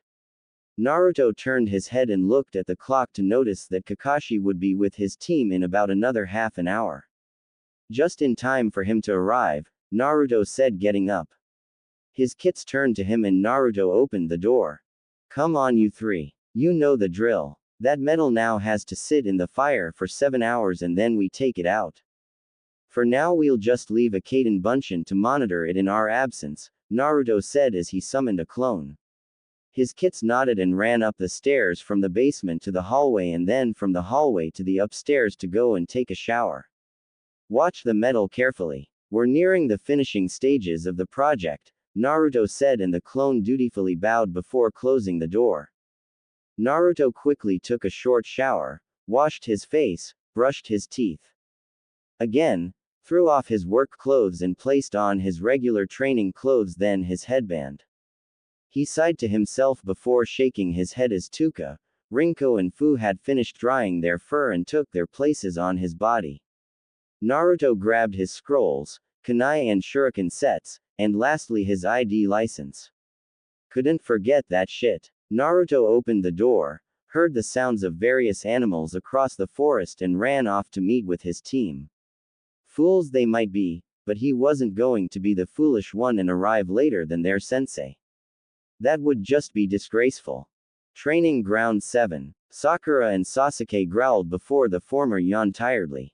Their sensei told them to meet 2 hours ago and they had arrived dutifully, but now he was just being an about it. Add to the fact that their other teammate hadn't even arrived yet and it just began to piss them off even more.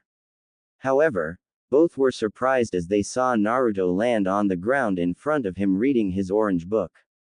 Yurla. Sakura didn't get far as Naruto slapped a silence seal over her mouth. He activated it and carefully leaned against the railing. Sakura widened her eyes and her muffled screams of indecency could be heard by Sasuke and Naruto. Sasuke glared at Naruto, but the blonde took no notice. Oh, he knew that the Uchiha was glaring at him, but he wouldn't give in to a fool's advances. Yo! Sasuke and Sakura looked up to see Kakashi over the railing of the fence behind them. MMMPH. Sakura mumbled and Kakashi narrowed his visible eye before sighing. He released the seal on Sakura's mouth and ripped off the paper granting her free speech again. Naruto, why the hell did you do that? Sakura shouted, launching a fist at him. Naruto tilted his head and avoided the strike before he surprised Kakashi as he raised his hand and slapped Sakura across the face, sending her to the ground as she widened her eyes at the redness of her cheeks. Naruto, what was the reason for that? Kakashi asked and Naruto didn't answer. The blonde spun on his heel and hopped over the fence while Sasuke looked down at Sakura. He then snorted and followed after Naruto while Kakashi helped Sakura to her feet and over the fence. The training ground was far and the morning mist that usually permeated the area was soon leaving. As the four walked into the training ground, Kakashi grabbed Naruto's shoulder, getting the blonde to stop.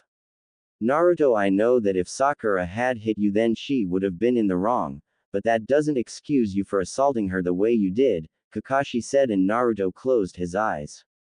He turned around and slowly dropped his book. Kakashi was greeted to the sight of impassive eyes looking at him while the blonde decided to elaborate his actions. What would you have done if she had hit me? Naruto asked and Kakashi blinked. Now that he thought about it, he might not have done anything since it was probably in Sakura's sort of violent nature to be that way. Seeing no answer to his question, Naruto continued. As I figured, Hatake. You would have stood there with that dumb eye smile of yours as she hit me. You then probably would have said something along these lines, Mama Sakura, don't do that, Naruto said, and getting a frown from Kakashi. You tell Haruno that she can take her foolish bullshit somewhere else. I am no one's punching bag. Never again. Never, ever again.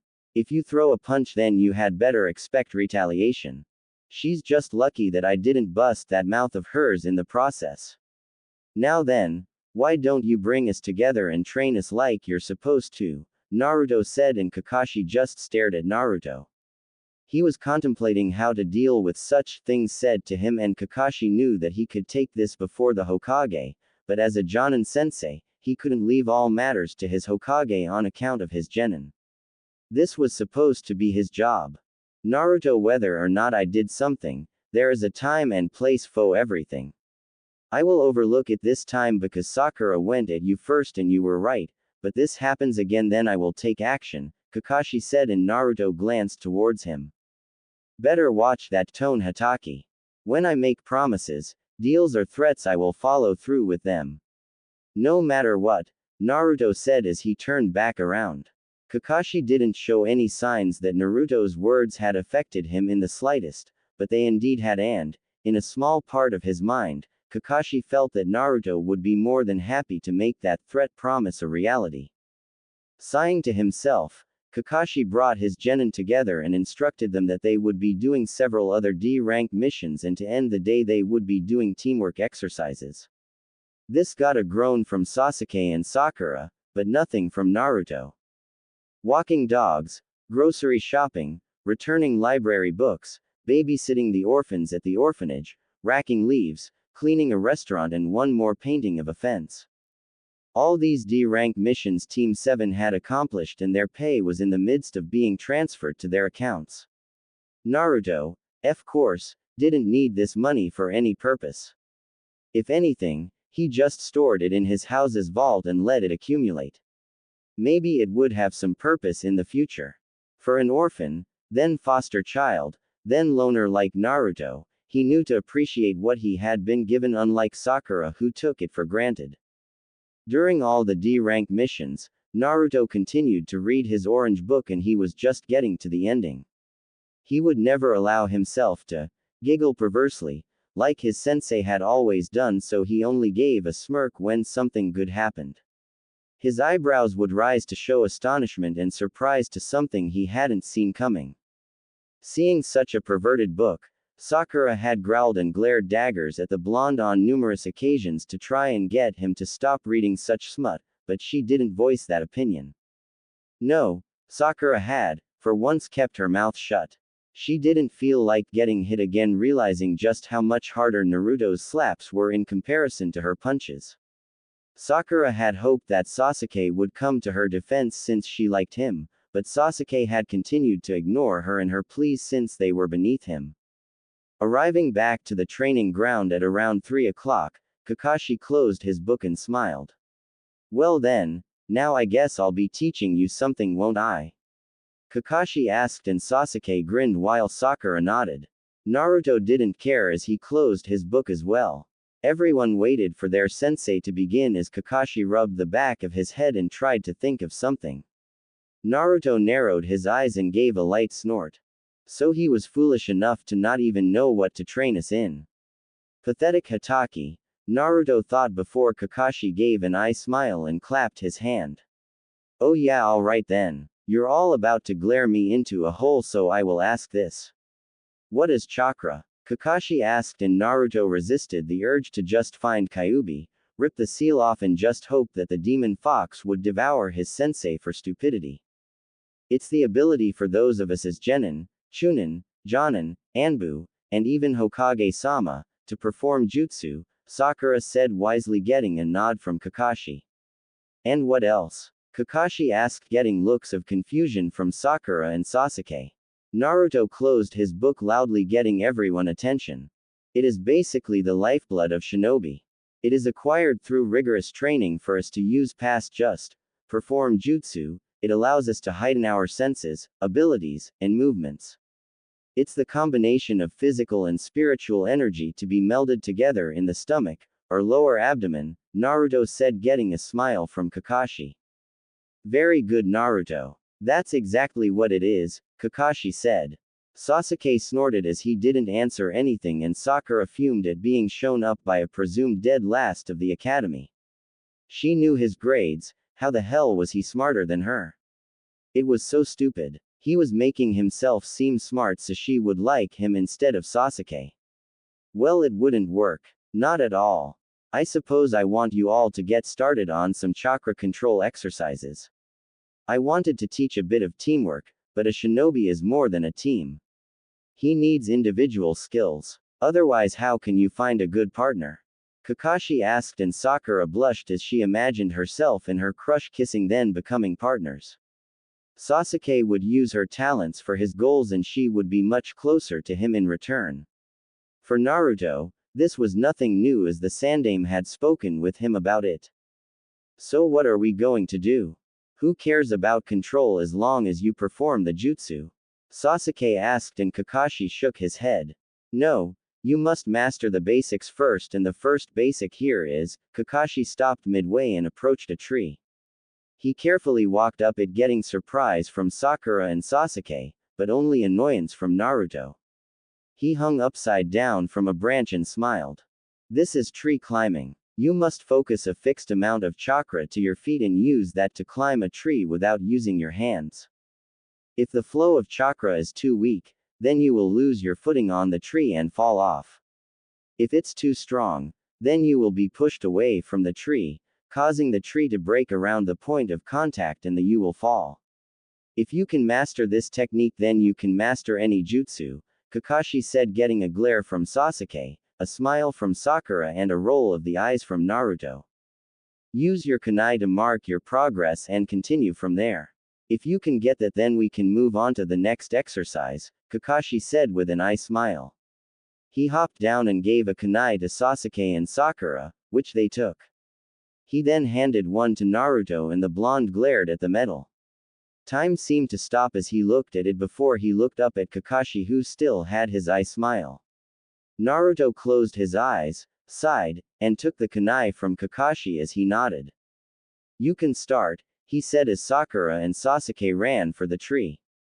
Sasuke didn't get far before he backflipped off the bark and landed on the ground. "Oh wow, this is so easy. It's incredible," Sakura said as Sasuke looked up to see Sakura already at a branch waving at him. "I did it, Sasuke-kun," Sakura shouted, but Sasuke just scowled and turned his head away to mask his frustration that someone weaker than him had actually gotten it on the first try. "Well, it looks like the female has the most chakra control.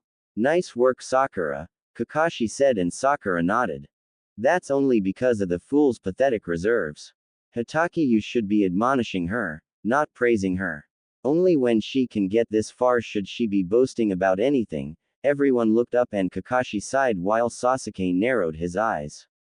Sakura gaped as Naruto was at the very top of the tree next to hers. "How does the Dobi know this shit before I do? I'm a Uchiha. I'm an elite. Why does he and even Sakura know this?" Sasuke thought to himself as Naruto jumped down to the ground. He placed his hands in his pockets and shook his head.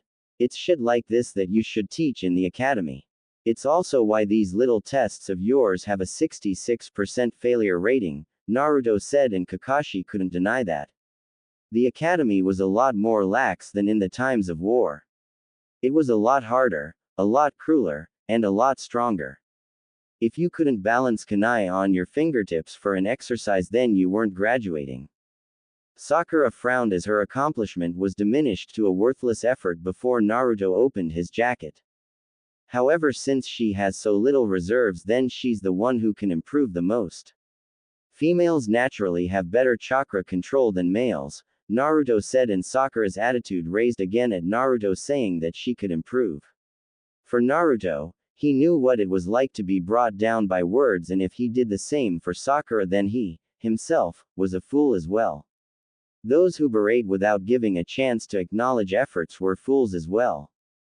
"Well said, Naruto. Then you wouldn't mind teaching them the tree climbing exercise," Kakashi said, and Naruto glared at the Jonin before snorting. "Whatever," he said, and Kakashi nodded. Truth was, he had to meet with the Hokage for a moment and then be right back. He wasn't running off to ditch their training, this time. Seeing that they were alone, Naruto patted his legs and quickly Rinko, Tuka and Fu dropped to the ground. "These are my kits. They are better at this exercise than the both of you. If you can't beat them to the top, then you haven't mastered the exercise. Fu, race Sasuke. Tuka, race Sakura. Rinko, show me what you've been working on," Naruto instructed, and the three foxes nodded. You're just a flea-bitten mongrel. You couldn't be better at this exercise than I could," Sasuke said, and Sakura smiled at Tuka. "Please take care of me," she said too, in her opinion, the cute fox. Tuka glared at Sakura as she hadn't forgotten what the female had tried to do to her father. Sasuke and Fu ran up the tree, and instantly Sasuke gasped as Fu sped past him and reached the top of the tree easily. Sasuke didn't even get that far before he fell to the ground. Tuka and Sakura tried it as well, but that ended out in Toka's victory. The female fox never liked her racing partner anyway. Sasuke and Sakura were left slack-jawed while they turned to glare at Naruto, only to be surprised at Rinko launched a fire at a tree, burning it slightly. Naruto nodded with a pleased smile and patted Rinko's head. "Very good, Rinko. Your control has improved. Now then, I want you to try water walking along with Tuka and Fu. It's obvious that you're still too good for Sasuke and Sakura," Naruto said, and Rinko nodded as she raced back to Fu and Tuka. Sasuke and Sakura heard the yips of conversation between the three foxes before they raced towards the vacant lake to the left. As they did that, Naruto began to instruct Sasuke and Sakura on the exercise. Both were going to hate Naruto, but if the blonde was to be put in charge of their training, then they would train under his watch. Kuni, there were multiple happy people over the area. Kuni was normally quite an attractive town as nothing ever really went down there, but that was all because of the weapons magnate, Exodus Metals. It was the largest building across Kuni. It was also greatly wealthy and influential. Many people had often applied to work there as the pay was great and the work was fair, but tough. However, not just anyone could work in Exodus Metals. There was a reason why it had been able to get Kuni out of the debt that it had to a few countries. Because of that, Exodus Metals was a standing monument for Kuni. No one ever knew who the owner of such a corporation was, but not many of them actually cared. Exodus Metals had financed so many places with power, work, and food that it was like a prayer answered from Kami. The next thing about it was that people had heard about the so-called war between Exodus Metals Company and Gato Shipping. No one knew the big details as they were kept low, but people had heard that Gato Shipping had, in essence, killed the Exodus Metals influence in Wave and claimed it for his own. No one wanted to know how Exodus Metals would react. In the large corporation, in a single work office, a woman with long green hair growled as she huffed and slapped papers on the table. "God damn it," she said, getting up to her feet. She wore a green tank top shirt and dark jeans. She wore her open-toed sandals that were able to wrap around her ankles as she got up and walked out. "What are the current revenues after Gato's backwater assault?" she asked, shouted, and the attendant near her gulped. "It hasn't put a dent to us as we far expected, but we were almost done with Wave's reconstruction before this happened." "You did get Naruto-sama's message, right, Kisa-sama?" he asked, and the woman named Kisa nodded. Kisa was not a happy woman. Ever since they Exodus Metals managed, with the people's favor, to take out its corrupt daimyo, Exodus Metals had been declared something of a ruler for Kuni. They had the people's trust and their vote for things to go well. So Kisa was, in essence, the daimyo for Kuni. She was to be basically a collaboration worker with Exodus Metals for Kuni's benefit, but she was a worker for Kuni before she was the daimyo.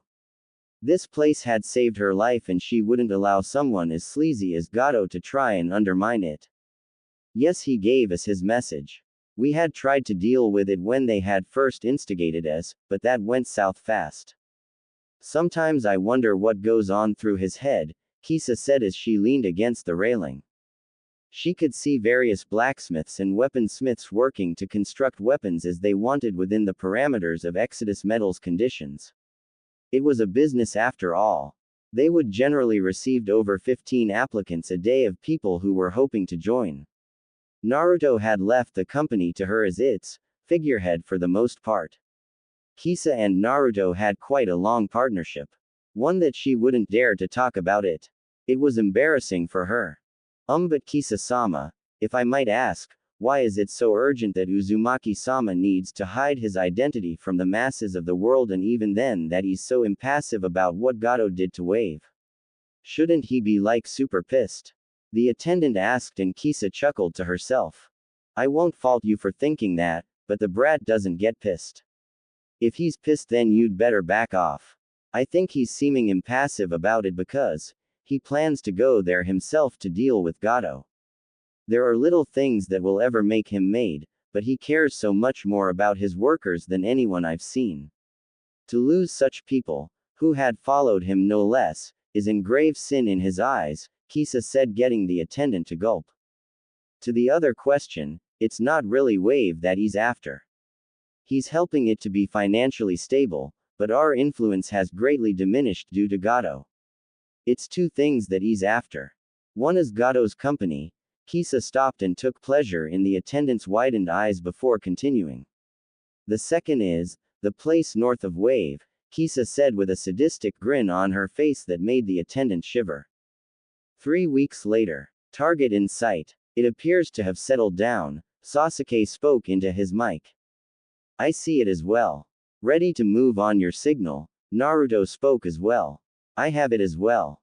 Ready to go, Sakura said, though Naruto could hear the hesitance in her voice.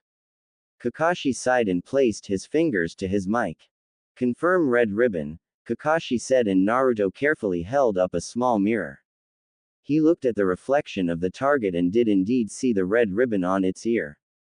The blonde narrowed his eyes before nodding. Confirmation complete. This is the right one, Naruto said, and Kakashi nodded. Alright then, let's do this and get it chalked up for another mission to be done. Ready?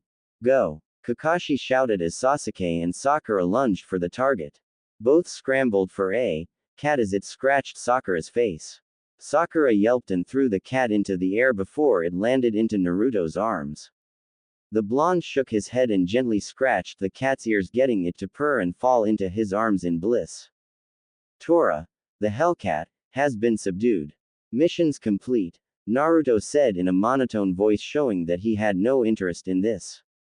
Sasuke snorted and Sakura growled at the cat that was purring in Naruto's arms. They had been trying to rush down the cat for a good 2 or 3 hours. It had just been another D-rank mission for them that they had on their record, and one that they hadn't been pleased with. Sasuke and Sakura, under Naruto's instruction, had mastered the tree walking exercise, and Kakashi had them right back to teamwork exercises. He had stressed the importance of it being the key to a shinobi's success, to which Naruto only thought was half bull and half truth. The blonde knew the importance of teamwork, but it wasn't always enough. Individual skills also had to be expounded upon. Rinko, Tuka and Fu had easily taken to water walking as they had increased their reserves. Their reserves were as much as Sasuke's, which, saying that they were foxes was quite the accomplishment. Also they had, much to Naruto's pleasantly surprised face, come up with a few collaboration attacks of their own. They had also used their talents with Naruto to finish the blonde's latest and longest project. It had been a long and tiring process for them all, but Naruto was glad to have it done. Naruto, himself, managed to learn 2 new jutsu and put them under his belt. They weren't much in the way of attack and defense, but just for backup purposes if anyone needed it. In that time, Anko had never gone back to his house and Naruto hadn't been seeking her out either. He had reasoned that she was busy and didn't always have the time to be a pain in. It allowed him just a little peace of mind. Very good, you guys. Now then, let's take it back to them so that we can declare this mission a success, Kakashi said, and everyone nodded their heads as they walked away. In the mission room, Sasuke and Sakura smirked victoriously as the cat, Tora, got its life squeezed out of it by the daimyo's wife. She really strangled it, and at seeing such a thing, Rinko, Tuka and Fu winced before they clung to Naruto a little more possessively. They hoped that they wouldn't be hugged like that. Oh, thank you for finding my lovely Tora. I don't know what I would do if I couldn't find her, she said, and the shinobi bowed before she took Tora away with a happy mood on her face. Seeing that this would more than likely happen again, but for now having it done with, Naruto read the last pages to the first Ika and then pulled out a drama book for himself. Sometimes nothing but scene after scene made book sort of dull. Congratulations on your mission, Team 7. Now let's see, you have cleaning the park, placing up ads for the local bookstore, chaperoning the kids at the academy, or... No. Everyone turned and they noticed Sasuke snarling. The Uchiha had enough of this shit. Sakura was surprised by Sasuke's outburst and Naruto raised an eyebrow. Kakashi sighed while Sasuke shook his head. 3 weeks of this shit is enough. I'm not going to get stronger doing these damn chores that you call missions. Give us something better, Sasuke said to the Sandaime and Iruka, who were looking at each other. Iruka stood to his feet and glared at Sasuke. Watch your tone, Genin. There is an order to everything that needs to be done. Everyone's had to do these missions before. You are no different. This is to familiarize yourself with each other so that contact and teamwork can be established in the field. You need to remember your respect before the Hokage, Iruka scolded, and Sakura was more than ready to defend her crush before Kakashi sighed. Hokage-sama. Naruto's unexpected voice brought everyone's attention to him, but the only thing they could all see was his face covered by his book that he was reading. Yes, Naruto-kun, Sarutobi asked, a little disheartened that the blonde's attitude had been the same. One of so much respect, but at the same time still being impassive to the very end. How many missions has Team 7 accumulated? Naruto asked, and Sarutobi held up a file and opened it. You have all completed 20 D rank missions, added to the 5 that you did today, then 25, Sarutobi said, and Naruto nodded. I believe that in the Shinobi Guide it states, once a team, no matter its members, has completed an appropriate 25 or more D rank missions, then they are eligible to a C rank mission, Naruto said, finishing. Sasuke and Sakura widened their eyes while Kakashi sighed. This would just mean more work for him, and the lazy Jonin really didn't want such a thing. Iruka smiled at Naruto's knowledge, but the glare that the blonde casted sort of made him shiver. That somewhere down the line he had failed Naruto, and so had the academy. Kakashi, what do you think? Are they ready for a C rank mission? Sarutobi asked, and Kakashi sighed. Well, they have all improved. I suppose a chance to get out of the village would do us good. I believe we're ready, Kakashi said, and Sarutobi nodded his head. Iruka just sat down and grumbled about disrespectful genin in these days or something like that. Very well then. We can give you joint C rank mission. This will be an escort mission to Cha no Kuni, T country. You will be partnering up with Team Guy for this mission. The person you will be escorting is the daimyo's daughter who had come to visit Konoha 3 weeks ago. I'm sure that there might be a few bandits, but other than that you should be fine.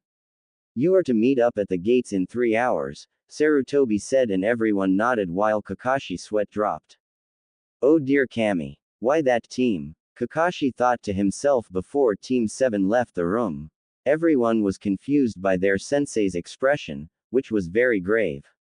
For Naruto, his face was like he had seen the freakin' Slenderman and lived to tell the tale about it. Not that Naruto believed such shit anyway. Stupid books about stupid myths. Alright then, let's all get ready and meet up at the gates. You three are going to be in for such a surprise when we get to the gates. Now then, don't be late and pack enough for the week. It's quite a walk towards Cha no Kuni, Kakashi said, and everyone nodded before they quickly went their separate ways. Naruto, after having hanged, and brought some groceries from the local market as well as the new releases to some novels, he made his way towards his house in the Forest of Death. Naruto dropped to the ground and opened the door to his house. He didn't get far as a kunai shot at him. Naruto simply ducked under it and continued inside. He dropped his bags to the ground before glaring up. He turned and noticed two Anbu his height in the room. Misa, Sai, what do you want? Naruto asked, and the Sai Anbu took off his mask, showing his pale, almost expressionless face. Nice to see you, Naruto-senpai, again. Sai and Naruto paused as he tried to put his things into the refrigerator. I'm not your senpai, Sai-san. In order for me to be your senpai, I'd have to be with Root. I'm not, therefore I'm not your senpai. Also, why is Misa with you? Naruto asked. Danzo-sama had me take her to see you, Sai said, and Misa stepped forward. Naruto-sama, Danzo-sama has petitioned you to make weapons for Root, Misa said as toneless as she could, but Naruto could hear the small feminine tone in it. That news had caught him off guard, to say the least. Naruto normally wasn't one to be caught off guard by anything, but dealing with Danzo for quite a while, the blonde still didn't know how the old Warhawk thought. Danzo was as much an enigma to Naruto as Naruto was an enigma to Danzo. Neither could fully comprehend the other. That's what made Danzo so interesting to Naruto, that the blonde had to be a partner to him. Danzo would indirectly train Naruto by offering him scrolls, and Naruto would work with Root from time to time, like a messenger or shorthand of sorts. I see. Well, Danzo's no fool. He knows my work fee. I'm going to need, Naruto said before Sai placed a bag on the table. Half of the money and the other half upon completion, but from Danzo you have said that you will work for jutsu, so he has offered you 3 B rank techniques, and 1 C rank jutsu, Sai said, and Naruto glanced to them. 2 wind techniques, a water technique and a fire technique. A fair price. Very well. I know how many of you there are en route. Expect your supplies within the month, Naruto said, and Sai bowed his head. Misa did as well, but she wasn't finished. Naruto-sama, Danzo-sama has also asked you if you would be willing to have an assistant besides your kits. Someone to help you around more, Misa said, but Naruto shook his head. I require no help. Thanks for asking anyway. You two may go now. I suppose it was pleasant to see you, Naruto said, and before he even finished placing his things away, he felt the two leave his house as quickly as they might have came. With his fridge fully stocked, Naruto closed the door and took the scrolls into his hands and opened them. B rank Sweden. Hanran Bansho B rank Kaden. Dai Enden C rank Futon. Yuha Sho and B rank Futon. Atsugai. Naruto read through the entire list of each individual jutsu and closed the scrolls. He rubbed his neck and sighed. It would seem that he would have just a little more to work on while guarding this woman. Collecting the scrolls together, Naruto placed them in his pouch and collected his things for the trip. He placed them in scrolls, and those scrolls were placed into the sides of a black jacket that he was wearing. He grabbed a few Fuma shuriken and his newly made one. He then looked down at his newest project and narrowed his eyes. He just shrugged his shoulders and pocketed those as well. Naruto took one last look at his house before turning off the lights and closing the door. He hoped that things would be rough just a little bit. Naruto wanted to shake things up a little.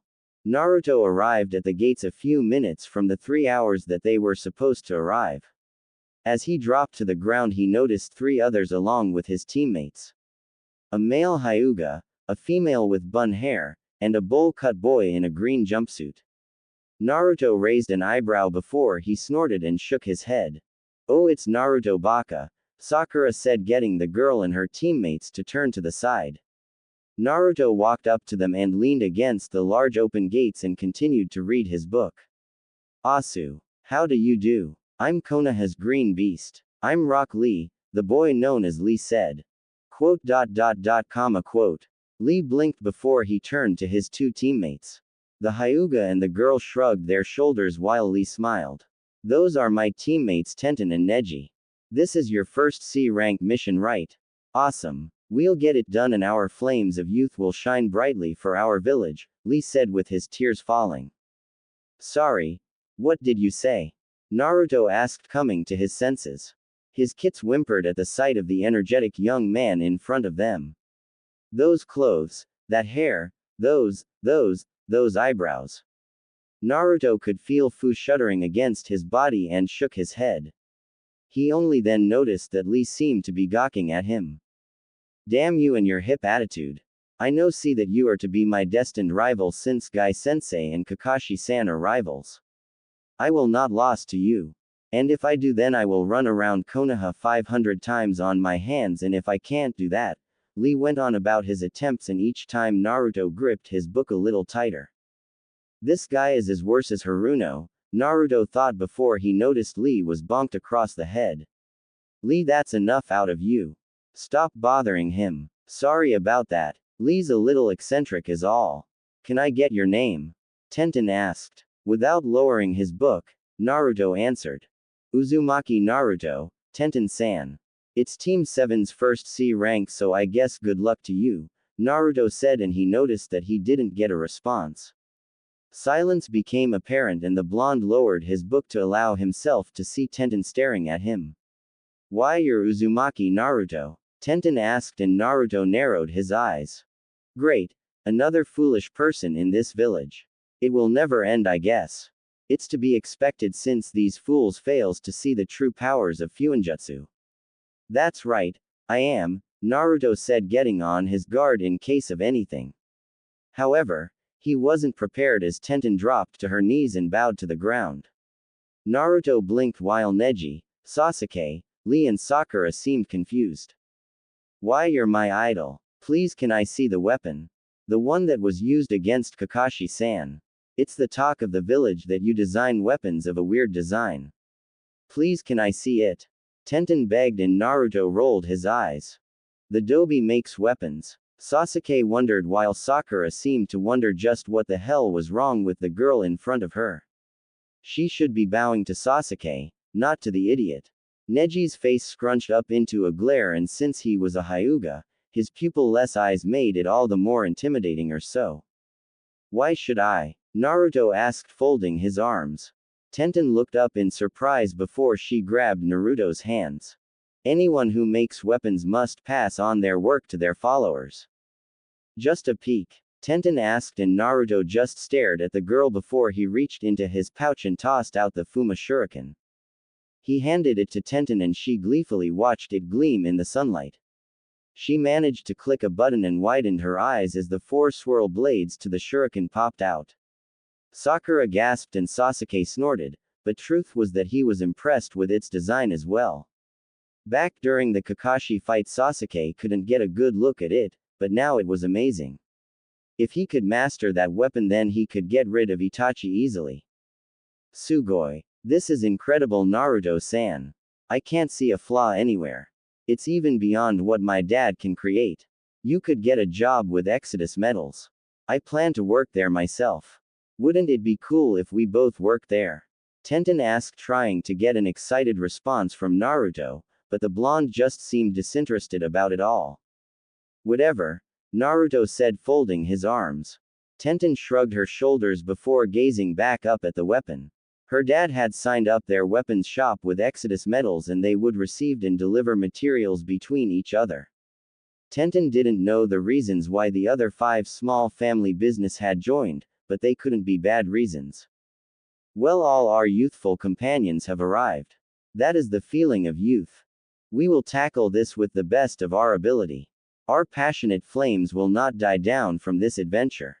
Isn't that right? Everyone turned and Naruto's eyebrow twitched while Fu, Rinko, and Tuka popped their heads out and they instantly regretted doing so. It was an adult Lee. He wore the same thing that Lee wore, except that he made the outfit look so much worse. Naruto looked down as he noticed Tuka had managed to get underneath his black shirt and huddle close to his chest away from the scary monster that was made a guy. Naruto could feel her shiver and he wondered if maybe Tuka just wasn't used to those kinds of people. They didn't have a problem with Anko, but then again Anko's eyebrows never took of about 5% of her face. This guy was just a category of weird that Naruto didn't want to get into. He could in fact feel his IQ dropping from every word this guy said out of his mouth. So this is Maida Guy. The strongest taijutsu user in Konoha. No doubt he's passed that ability on to Lee-san if his outfit is any indication. I just know I'm going to have a headache when this is over, Naruto thought to himself and gave a heavy sigh. Sasuke and Sakura winced at the sight of the man and Sakura carefully inched her way to Sasuke to try and hide behind him. So you are Kakashi's youthful students. You look like a fine bunch. Let's get this mission done. Guy shouted and Lee shouted as well. Neji held his head down and so did Tenten in embarrassment. Naruto shook his head and went back to his book. A few minutes later, Kakashi appeared with his lame excuses as always before everyone noticed a palanquin. Inside was a girl about Naruto's age along with the palanquin holders or bearers or whatever it was that Naruto couldn't figure out. He just shook his head while the men dropped the large litter to the ground while the woman stepped out. She was your traditional well-to-do rich girl. She wore the fancy robes, had the fancy hair, bowed with a nice grace and her face was blemishless as usual. Naruto had known why she was here. She wasn't some tourist coming to Konoha. No, she had heard about Exodus Metals through Konoha and apparently the daimyo of Cha no Kuni was hoping if Konoha would be able to contact the head of Exodus Metals since Cha no Kuni was out of the way from Yu no Kuni. Exodus Metals had respectfully declined the offer, saying that it wasn't needed for the woman to force herself, so she was going back home fiancé-less. Thank you for your protection. I hope you serve us well during your stay, she said in a melodious voice. Everyone nodded to her, except for one person. She turned to see Naruto reading his book and she read the title. Wild Storms in the Sunlight Garden, a very rare and expensive book. Only about 10 of those books were ever to be sold. Her father had one and she had read it. She never expected a commoner to have one. Also maybe she was mistaken or not, but she saw ruffled in his zipped-up jacket. She blinked before she sauntered over to Naruto. I wonder how Naruto will react to royalty, Kakashi thought to himself. Everyone else probably wondered the same as the young woman came up to him. Thank you for offering your services and protection to me. I hope we have a pleasant time, she said. Everyone